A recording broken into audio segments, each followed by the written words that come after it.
Hello, and welcome to another episode of Tuesdays with Tally.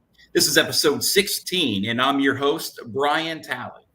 The mission and the goal of this podcast is to bring an engaging conversation that will add value to the lives of everyday people.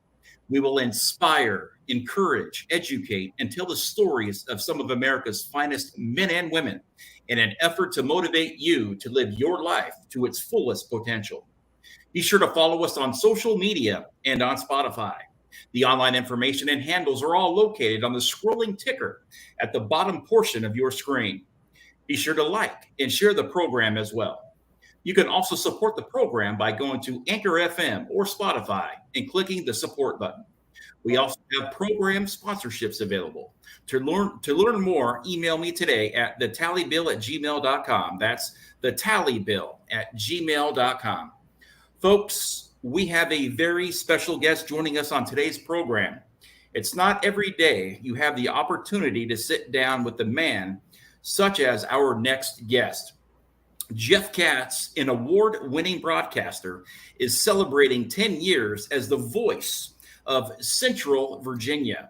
His afternoon show on the legendary WRVA continues to attract guests across the political spectrum, including Senator Ted Cruz, Professor Alan Dershowitz, Vice President Mike Pence, and Governor Doug Wilder. Jeff consistently dominates in ratings and revenue, both on air and digitally. He's raised record amounts of money for the Children's Hospital of Richmond, the Friendship Circle of Virginia, and the Relationship Foundation of Virginia. He is the recipient of the TALKERS Magazine Humanitarian of the Year Award for 2022. He volunteers thousands of hours, and he's received the President's Award for Public Service, as well as the FBI Director's Community Leadership Award. As a former police officer, Jeff routinely honors local law enforcement officers on air and delivers meals to roll calls throughout the region. These efforts have been saluted by Virginia's governor, lieutenant governor, attorney general, and House Speaker. A tribute to Jeff's activities was offered on the floor of the House of Representatives in Washington, D.C. He has been married to Heidi for 23 years and is the proud father of 3 children. With that, we are honored to be joined by News Radio WRVA's own, the legendary Jeff Katz, coming to us live from the Commonwealth of Virginia. How are you? I am doing well, Brian, and I'm I don't know if you can see, I'm blushing a little bit. I appreciate all of the kind words, and that's the official bio and all that good stuff. But I'm Jeff, and I'm Harry and Joe and Julia's dad. So exactly, yeah, you know what I mean. We are engaging with everyday people. And I know, even though you are this massive voice, throughout the nation, really, you are still just a father. Yep. You are a husband. Yep. And you do it very well.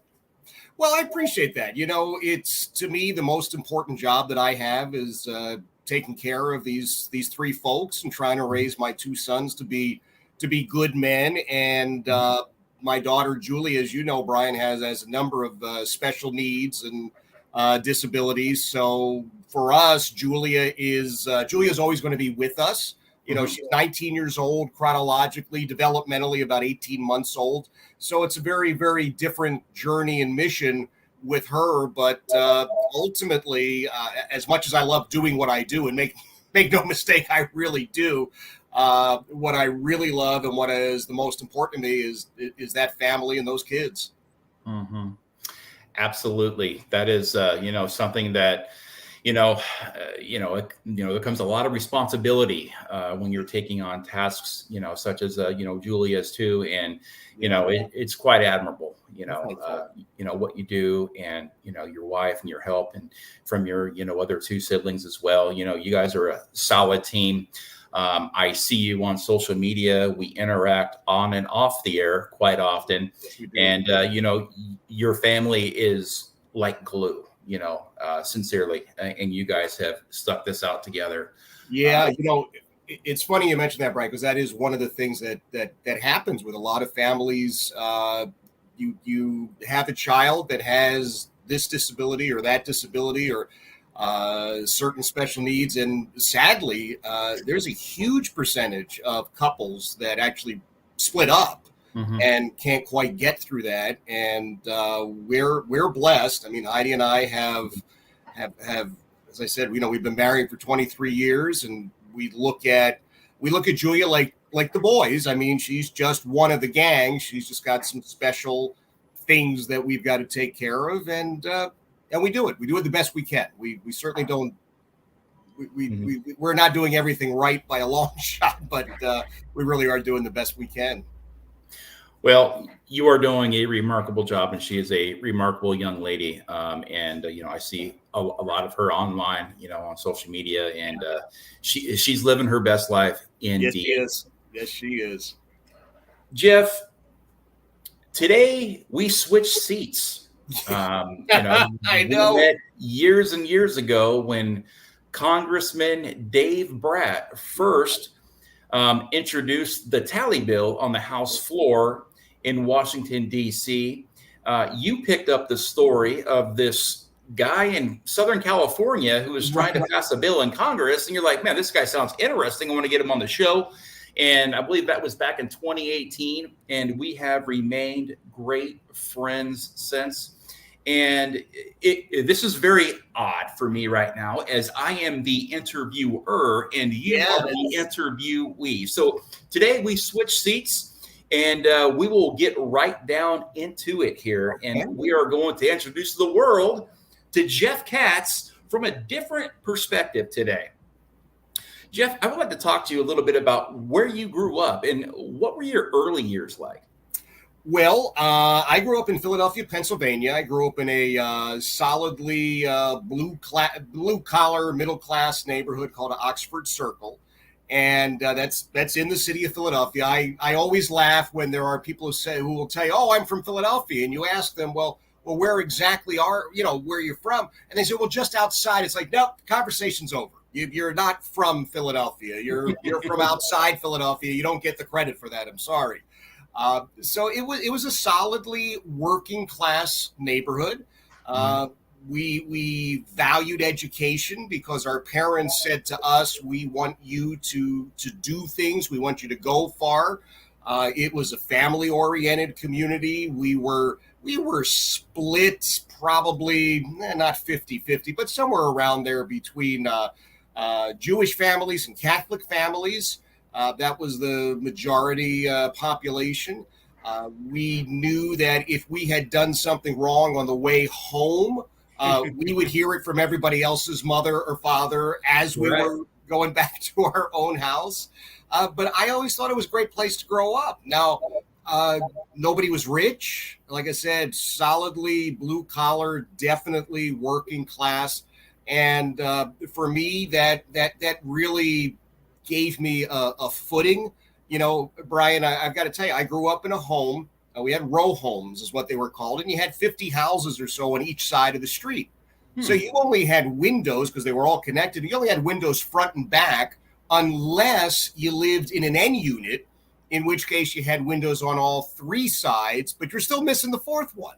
So I was probably close to, 15, 16 years old before I was actually in a house that had windows on all four sides. That was a really interesting experience. And my view out of my bedroom window as I was growing up was of an alley with trash cans. That was my view. And so I sit here now in what I call the plaque shack. It's festooned with things telling me what a great guy I am. I think it's like my walls of insecurity and low self-esteem. But I'm looking out one of the windows here, and I'm looking at grass and flowers and a golf course. And for a kid who grew up in the city of Philadelphia looking at trash cans, this is a pretty good place to be right about now. From the back alleys to the broadcast hut. Yeah. Who doesn't have an I love me wall? I know Marines all have "I love me" walls. Yeah. And you do too. And you know what? There's nothing wrong. You know what? As a matter of fact, check out what I have on. Look at that. I love that. It's the Jeff Katz, the official Jeff I'm pointing at yours, just so you know. Yeah. Yeah. I have it right up here. It's right where I can see it in view. I appreciate that. And you know, that's what I got on my "I love me" wall. So, you know, so growing up in Philadelphia, you know, I mean, would it be safe to say, I mean, kind of rough streets? Yeah. It was. There were definitely issues there that you probably wouldn't see in a lot of other places. Mm-hmm. And as I said, solidly working class. Everybody there had a father who got up and went to work. Didn't necessarily go in the morning, by the way.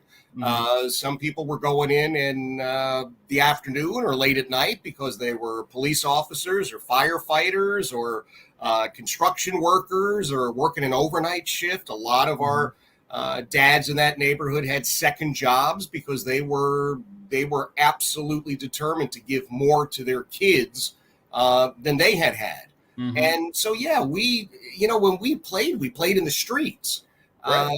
My wife grew up in this little town in New England, and it's sort of like the New England version of Mayberry, Brian. I mean, it's it's beautiful, and it's on the ocean, and the doors have never been locked, and the streets are paved with gold, and all the rest of this stuff. And I grew up with blacktop, and during the summer we'd figure out how to open the fire hydrant at the end of the street, and we'd all run around in that. That's what we had.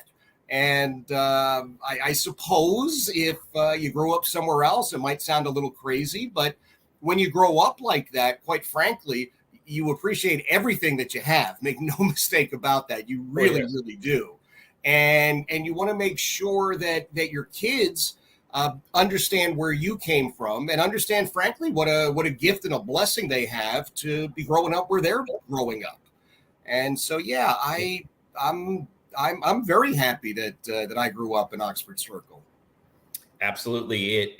It makes us all who we are today, Yes, whether sir. it was a great childhood or, a tough one, whatever those life experiences were, That's right. Definitely mold us into the people that we are today. Yeah. Now you have had quite the interesting career. For a guy that's coming out of the back alleys of Philadelphia with a hoagie in hand, right? Absolutely. From being a police officer to making a big splash in the pro wrestling industry. Yeah. And now Jeff Katz has become a household name, literally, folks, a strong voice in news radio and talk news. Can you describe to our listeners what it's been like to have such a diversified career? Sure. You describe it in a very, very complimentary sort of a way. Somebody else might say, "You can't hold a job, Katz. What's going on here? You keep moving around." But I was, as a kid, Brian, I was sure I was going to be an attorney. That was sort of my path. I was absolutely positive about that. I was going to be, as I refer to them, a practitioner of the dark arts. I was going to be an attorney. And I had started college and making my way through that. And my dad, who always had an impeccable sense of timing, had a major heart attack and kind of took him out of the work world. And we didn't have any money. I mean, that's the story. I mean, that's what it was. And so I said, okay, I'm going to put this college stuff on hold. I've got to go get a job. What's going to give us some money to keep the family together? My brother was much younger than I was. And long story short, I became a police officer in Philadelphia. And I worked in the public housing projects in Philadelphia, which was an absolutely eye-opening experience. And it was an eye-opening experience every single day that I went into work. And I did that for a couple of years. And I did it long enough to get very, very active, believe it or not, in the police union. And I realized after giving a press conference or two outside the mayor's office at City Hall, my shirts were always going to be blue and there were never going to be stripes or bars on them. And they reiterated that to me. And I said, okay, I'm going to go into radio. And I got this one job. I desperately wanted to be in radio. I had grown up listening to tremendous radio talents in Philadelphia, some of the best of the best. They really were. These are true legends. They're not Jeff Katz legends. These are real legends, guys like Joey Reynolds and Ken Garland and Dr. Don Rose. And I found a job in a radio station, and it's kind of crazy. It was a sales job. But I said, you know what? I'm going to roll the dice. And I'm going to go. And I got the job. And in all candor, Brian, I was the worst radio salesperson in history. The radio station played easy listening music. And we had a sales piece that talked about how we were number one in funeral homes. So that gives you an idea of just how laid back the tunes were. So I did that I did that for a little while, and I thought, this is not really what I wanted to do. And then there was an opening on air. And so I went to the sales manager and I said, Tom, I said, listen, I love working here and you're a great guy and I love everybody we're working with, but man, there's an opening over there on the air. And would you be upset if I put in for it? And Tom, in a very almost Broadway sense, stood up and he turned and he had this big calendar on the wall and it showed what everybody had sold. And he said, well, Jeff, let's see here. In January, you sold nothing. In February, you sold nothing. In March, you sold nothing. I think we can get along without you. And I said, well, thank you very much. And I put in for that other job. I took a pay cut. I went from working 5 days a week to 6.5 days a week, but I was on the air and I loved it. I didn't like the music, and I certainly didn't want to be a disc jockey. I wanted to talk. And I did it for a while, and I went to our then general manager, and his name was Dick Taylor. And I said, Dick, listen, man, I really want to do this talk radio thing. And there was this guy, and you might know the name. There was this guy, Rush Limbaugh, who was just breaking out on the national scene. And I said, Dick, I think that's really what I want to do. And he said, well, Jeff, I think you'd be great at that. And I'd love to help you. But, we don't have a talk station. I said, no, I know. He said, but I'll tell you what I'm going to do, because I like you. I believe in you. I want to help you. He says, I will give you 2 hours on the AM station, but you have to go sell the time. I said, I didn't really do very well in sales. He says, no, I understand that, but you were selling music that frankly nobody really got, and you didn't really believe in it. I know that. He says, so now you're going to be selling yourself. Let's see what you can do. Well, this radio station, I got to tell you, was low powered. Whatever the light bulb is over your head right now, Brian, I can guarantee it had more power than this radio station. You'd have to wrap yourself in tin foil and a wall socket to hear it. But I said, okay.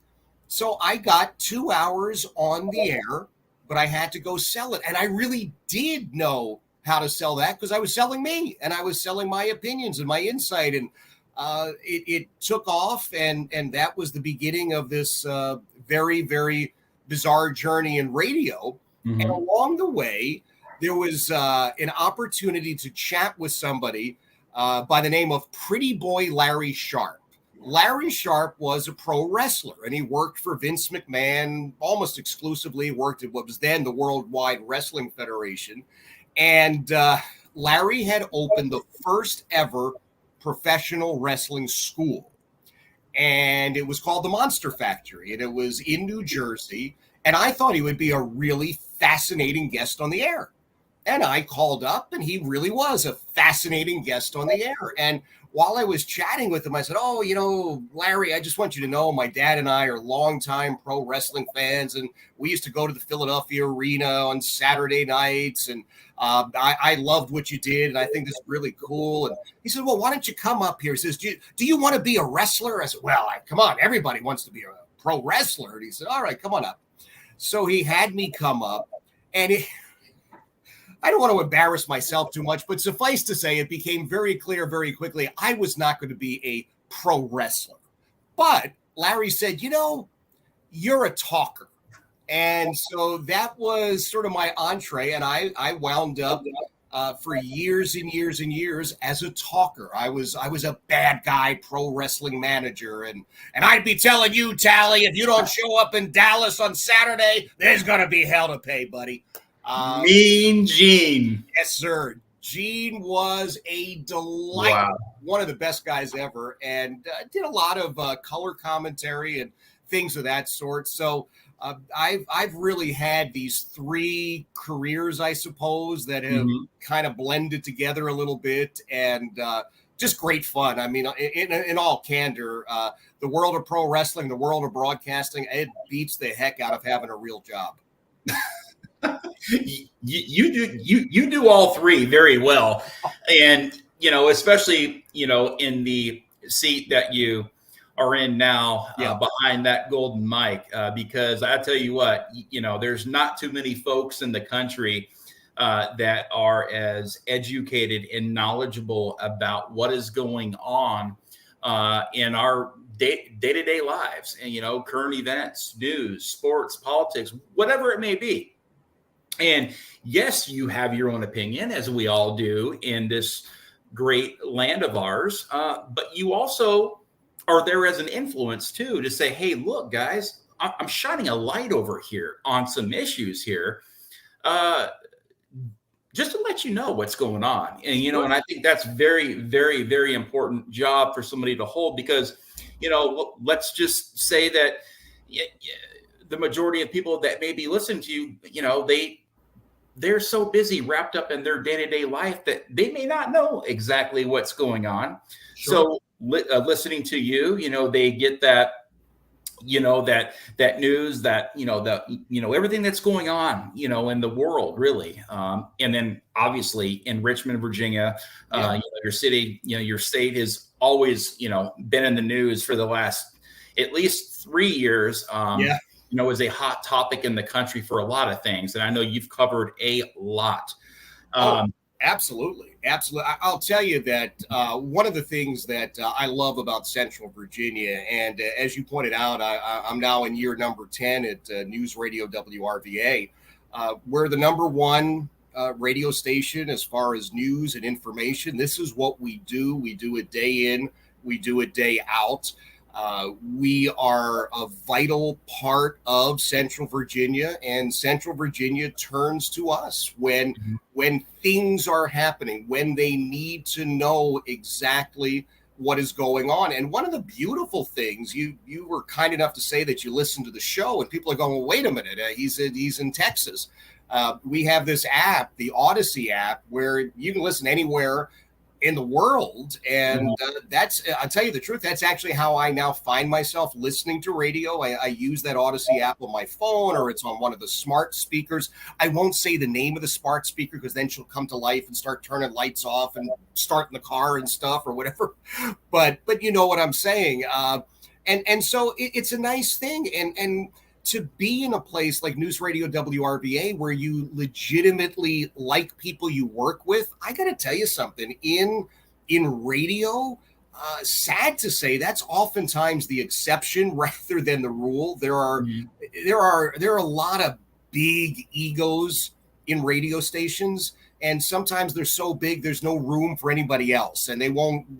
I've worked at places where other on-air people, they wouldn't talk to you. They wouldn't look at you. I mean, it's craziness, right? Brian, I'm grateful every day. I've got a view of a golf course instead of a trash can. And my work is pretty much indoors, not a lot of heavy lifting. You know, the AC works, the heat works. And I'm working with people at News Radio WRVA that I like, and people I know all across the country continue to listen on the Odyssey app. So I don't know, man. I think it's pretty cool. And, you know, it truly is remarkable. It is incredible that that little duty hut you built. You know, I think it was like during COVID or something like that. And to see the construction of that all come together, and to know that a voice that sometimes speaks to the nation, you know, is from a little old duty hut. You know? And it's awesome, you know. And like I said, you know, you did say, you know, you're living a life of gratitude these days, and you are a very genuine and sincere man, and you're easy to listen to. You know, you've got that voice. And that brings me to the next topic here. You said Rush Limbaugh. Now, I've got a story for you. Okay. The first time I went on your radio show, 2018 or whatever, your producer called, got me on the phone, and I'm on hold for a few minutes.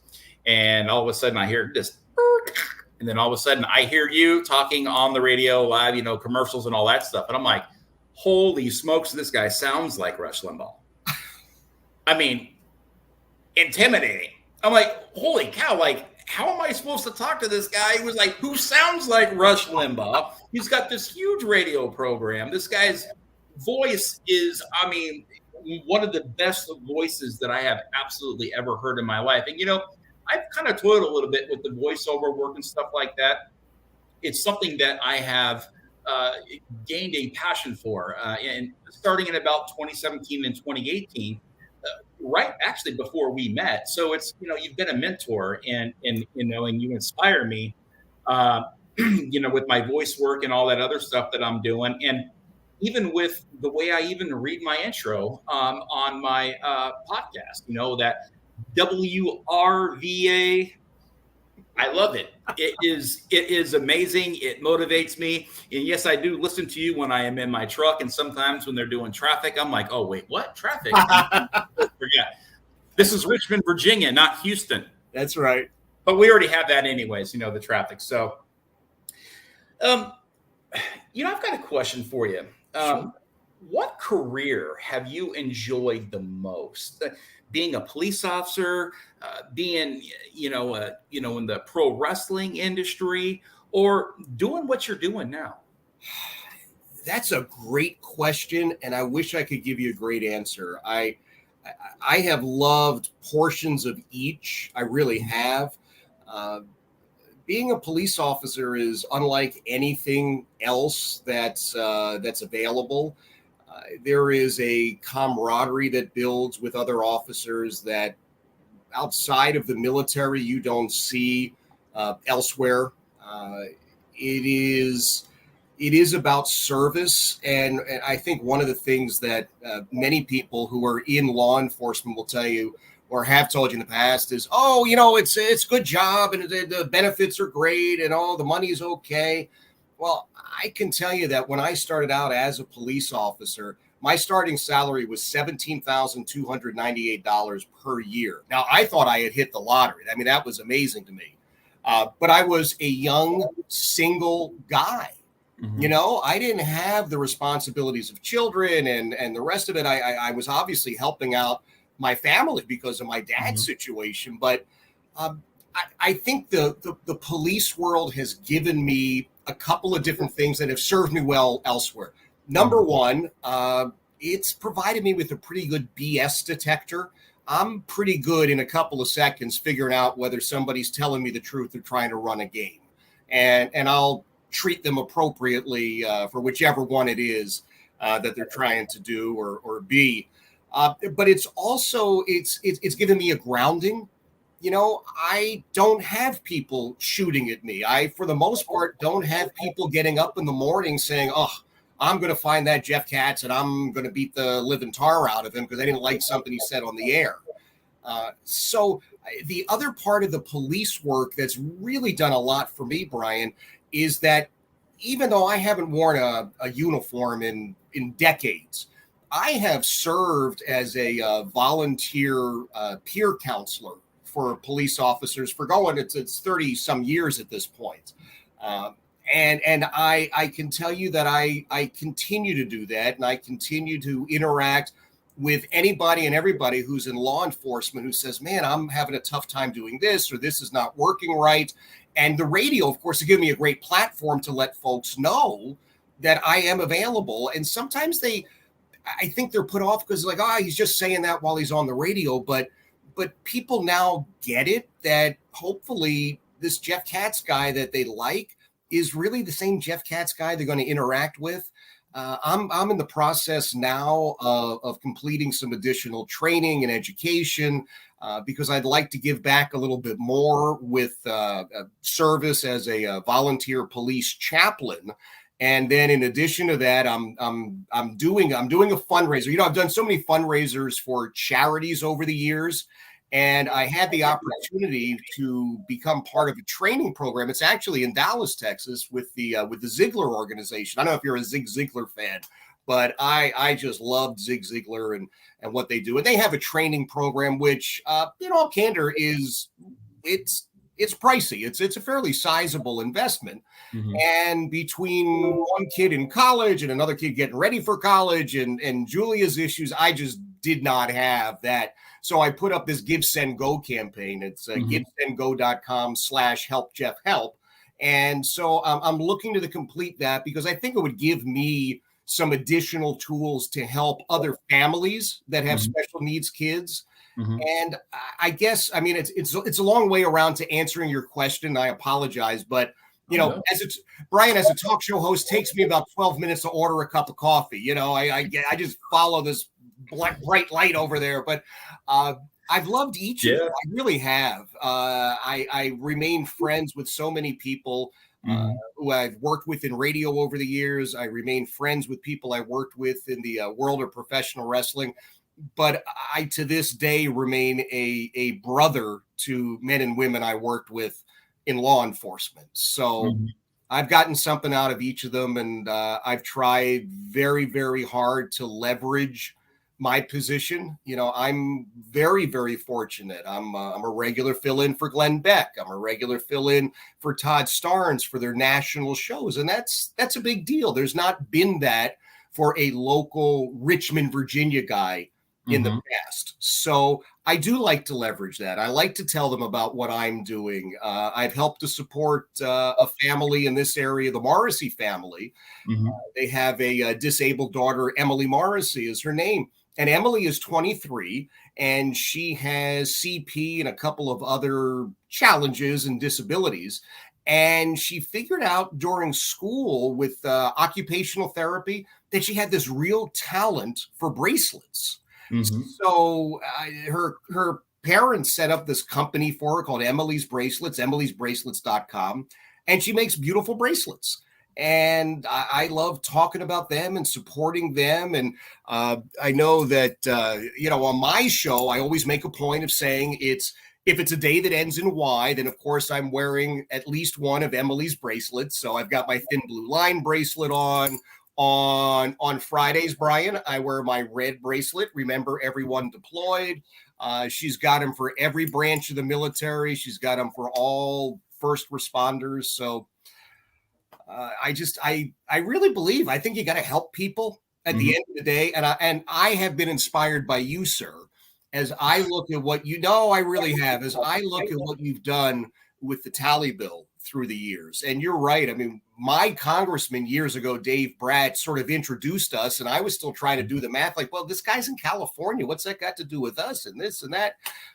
Right. But dude, you stood up and you accepted that mission, and especially important because you knew it wasn't going to benefit you. I mean, that's real heroism. And I know you will downplay that, but I won't. You took a stand that will benefit every man and woman who serves in the military. And God bless you for that. So I've been inspired by that to lead as best I can with a couple of little initiatives. So Well, thank you. That's very heartfelt, sincerely, especially coming from somebody that I respect, so much. So thank you. It's very unique that you have had these 3 careers. Yeah. And the way I look at it is that you did it all in order. And start wrestling and then go be a police officer. It's like you've done it all in order, the way it was supposed to work out. Becoming a police officer at a very young, early age, knowing how to, sense that smell test, if you will, and then going into the wrestling. And now you're working on your voice and you're working on interactions. And now, boom. So it's like you've graduated and you have done it all in good order. And I think that's definitely a sign that you are where you need to be, and God has put you on that mission. And our stories are already written, they say. So that's definitely something that stands out to me, and I'm sure it will stand out to others as well. In your 3 careers, do you have any special moments or experiences that really stand out to you?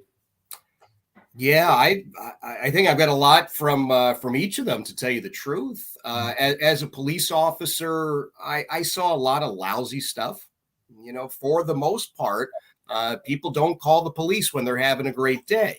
You don't come home from work with a pay raise and walk in the front door and say, "Oh my gosh, look, the kids got A's in every subject on the report card, and my favorite meal is being prepared for dinner. Let's call the police officers. Have them come over and join us for this." It is for whoever that person is. It is their worst day. They call you when the very worst thing that could possibly happen has happened to them.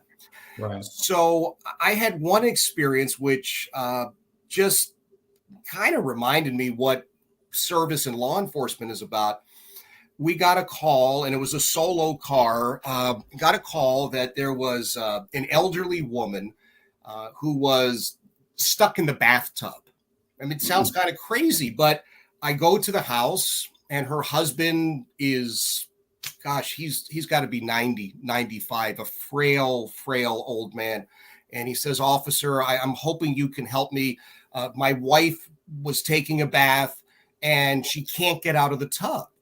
And I'm just not strong enough to get her out of the tub." And I said, "Oh, well, okay, sure." And he said, "But, he leaned in close, says, but, she's naked." I said, "Well, of course, she's in the bathtub. That's how." He said, I said, "I understand." So I said, "Here's what you do." I said, "You take the biggest towel you have, and you go in there and you wrap your wife up in the towel. And then you let me know when you're done. And then I will go in." And Brian, I don't think this woman weighed 80 pounds. I mean, she was a tiny, tiny woman, 90 some odd years old.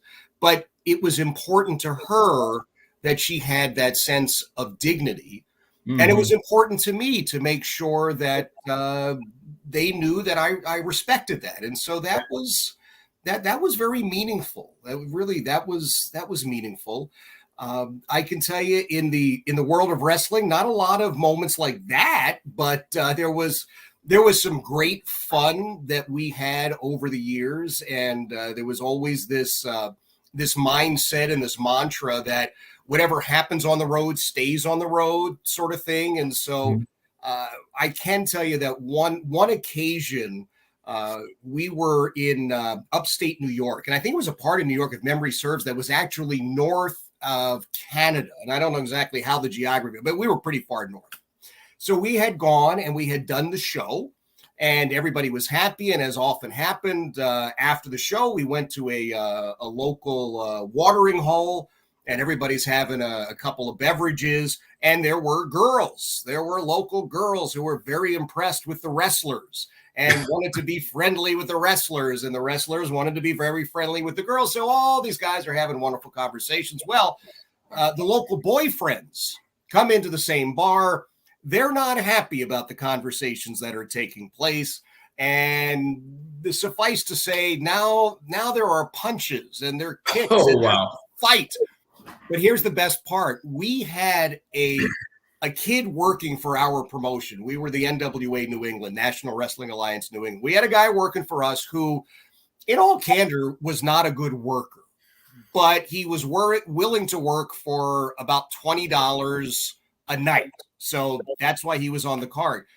Well, he decides he's going to get involved in this fight. And in the world of pro wrestling, we have what we call work punches. A work punch is when I punch, but I don't hit you. My goal in the world of wrestling is to make it look as real as possible without hurting whoever I'm working with. Well, this guy is in a fight with one of the local boyfriends, but he's never really been in an actual fight in his life. So he is throwing work punches. He's coming really close, but he's not connecting. And he's throwing work kicks. He's coming really close, but he's not connecting.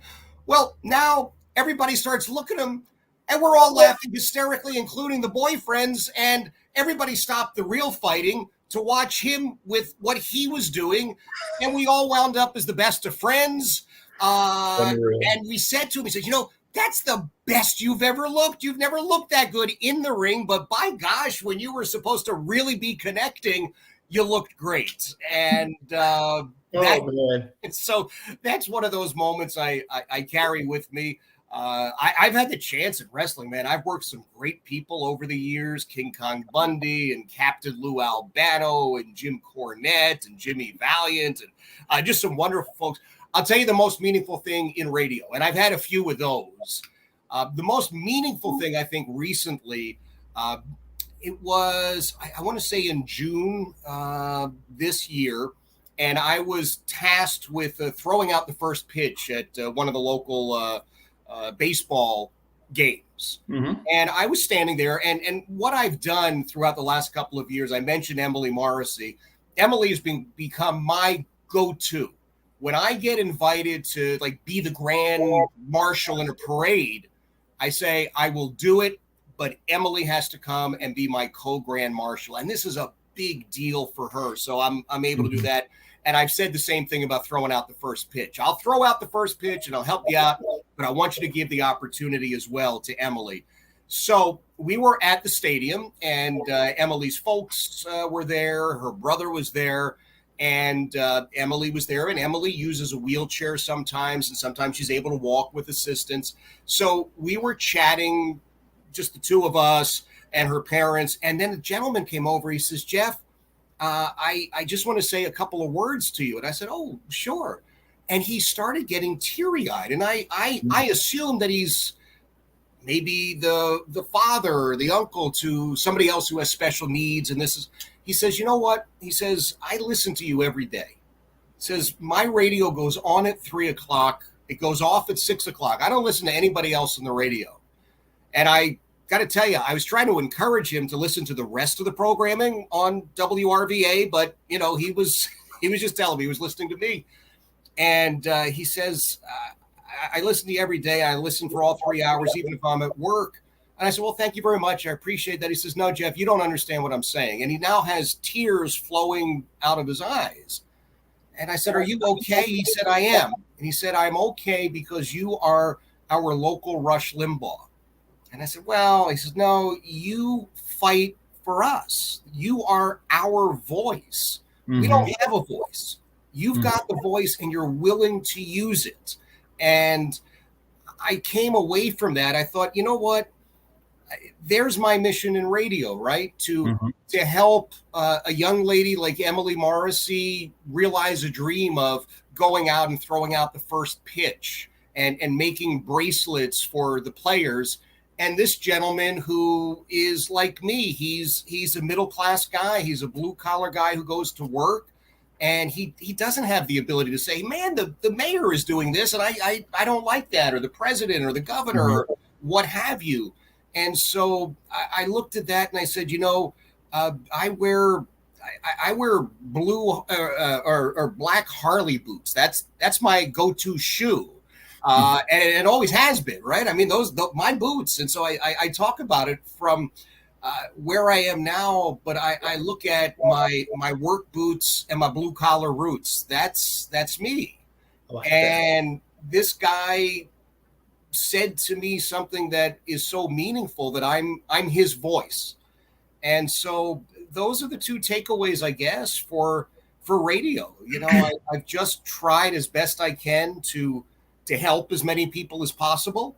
And sometimes it's successful, sometimes it's not. But I continue to keep trying as long as God gives me the power and the breath to do it.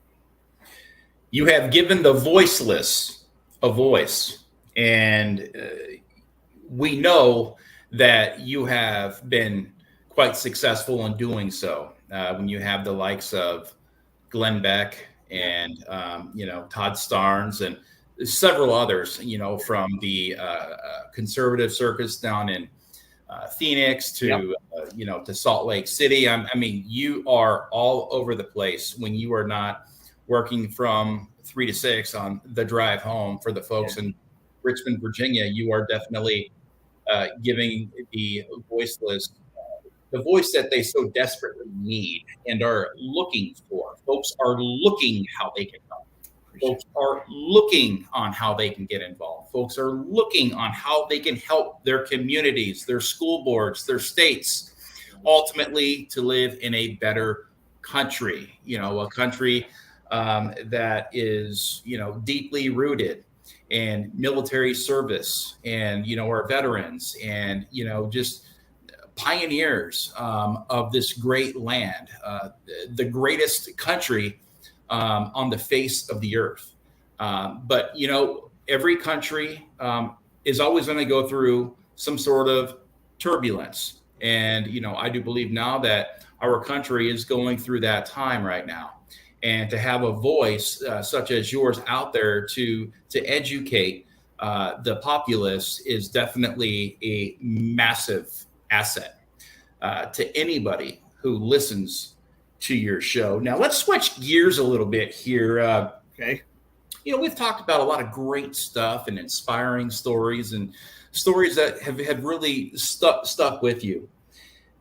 Would you like to share with us what's been the toughest experience of your life? Sure. Yeah, I guess there are a few things that probably stand out. The most difficult would have been as I became a dad. Mm-hmm. I had lived my life for myself, and even when Heidi and I got together, it was just the two selves, And I can remember the last time I chatted with my dad. It was July the 4th.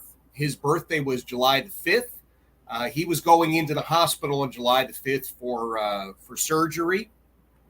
And we were living in Las Vegas at the time. My folks lived in South Florida.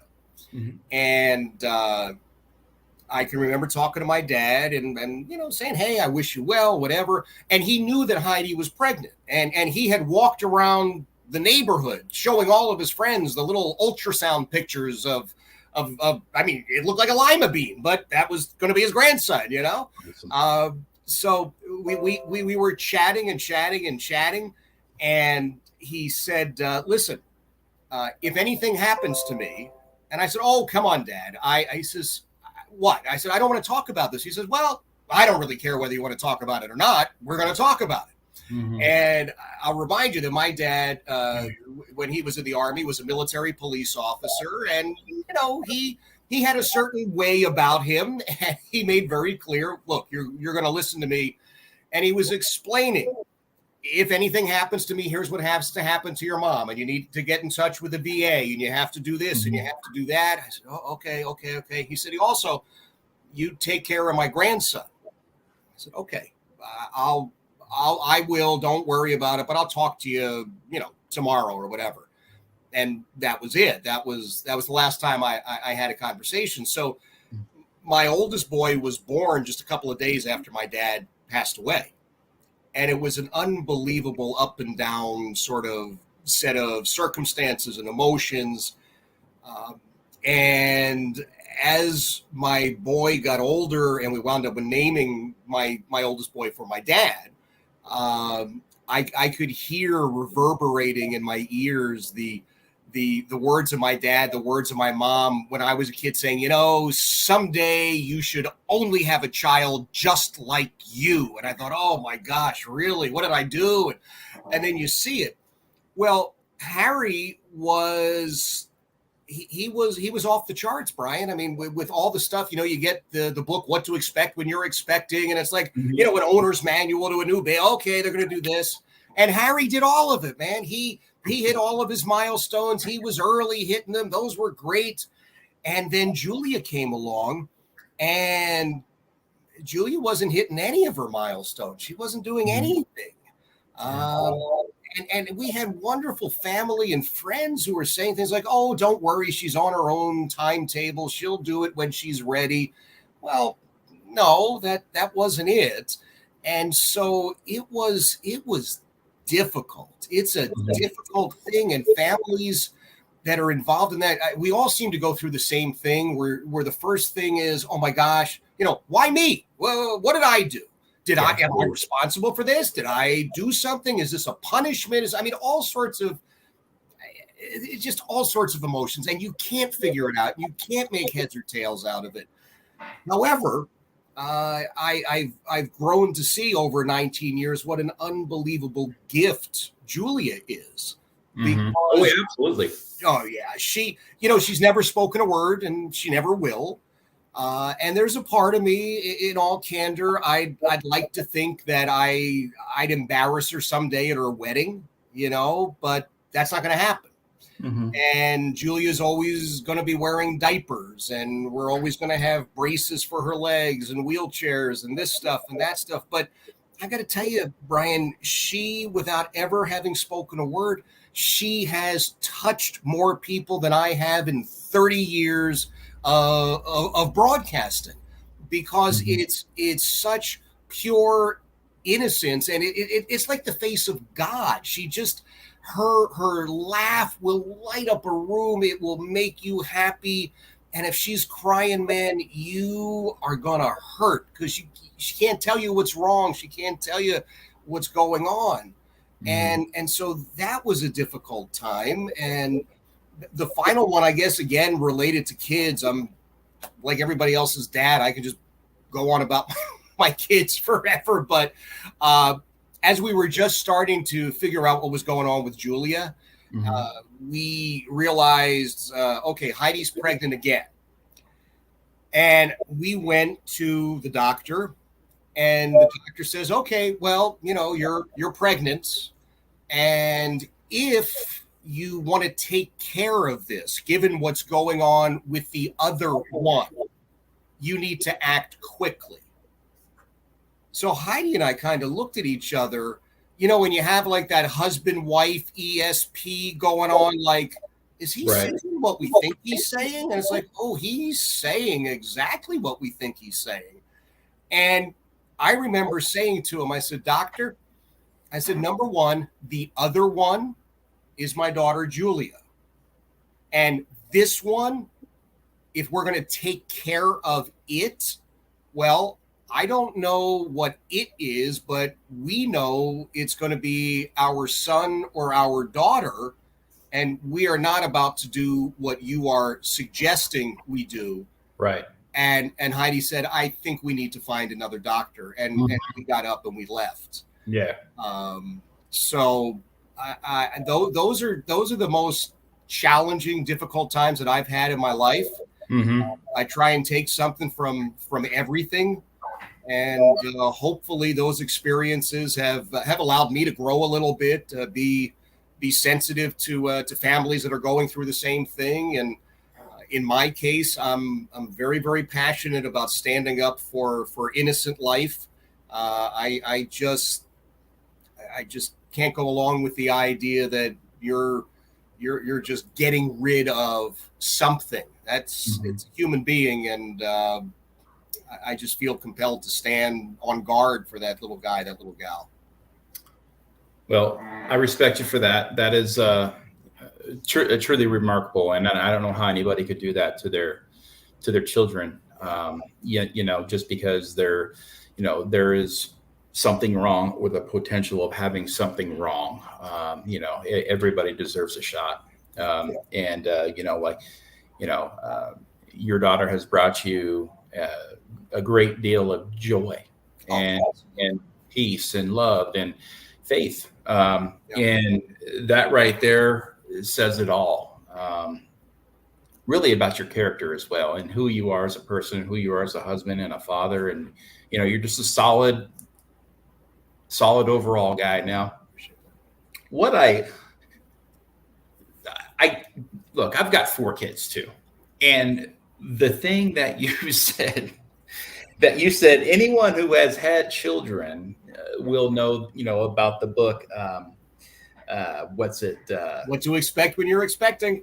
What to expect when expecting. And my wife and I have read that book front and back 4 different times. That book is a phenomenal book. Yep. Anybody who's going through, any pregnancy or anything, I definitely recommend that read. And you called it the owner's manual. That is a very unique way to put it. The owner's manual for my baby. Yeah. That is, again, Jeff Katz with the word of the day. The word of the day, the owner's manual for your newborn. And yes, it is an owner's manual for folks out there that, that are looking to get pregnant or currently are pregnant. Absolutely. Jeff, this has been an absolute honor for you to join me today. You are episode number 16, and I have been on this newfound mission and purpose of mine for 16 days, this new reinvention of who Brian Talley is becoming. And it's very heartfelt, and it feels so great that I have got to know and create these lifelong relationships with folks such as yourself who are coming on in support of this new project that I have, and that's my podcast. And I can't thank you enough.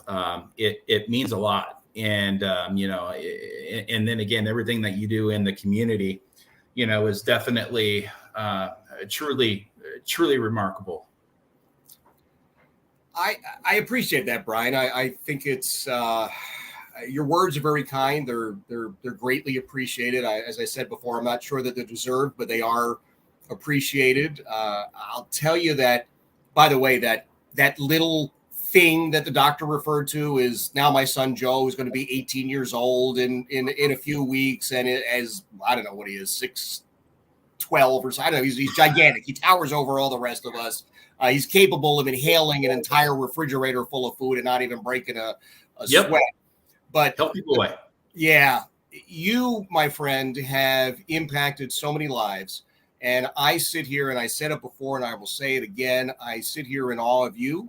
I sit here with tremendous admiration and appreciation, not just for your willingness to serve as a Marine, but what you did when you got home, the journey that you have been on, the literally tens of thousands of men and women who are impacted in a positive way because of what you did with the Tally bill. And on a personal basis, I look at you as well, because I'm also one of those intermittent fasting guys. So I'm looking at you doing your fast for like 45 hours and going, man, I was so impressed with myself because I do like 21 hours. And it's like, holy moly, Tally once again shows everybody how it's done. So kudos to you, my friend.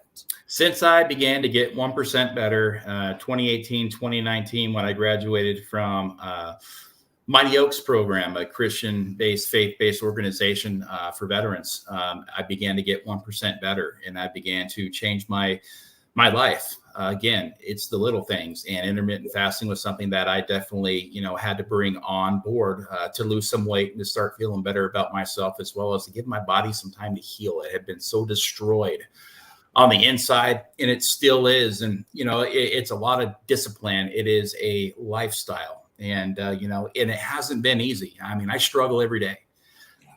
Life isn't easy for me. But you just got to hang in there. You got to keep going. You got to keep swimming. and just know that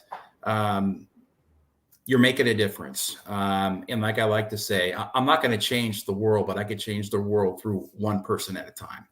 And that is the goal of this podcast. So thank you for joining us today, Jeff.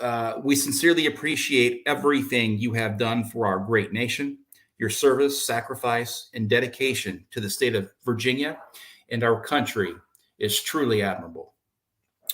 Until next time, for Tuesdays with Tally, this is Brian Tally. Good night, Semper Fi, and God bless.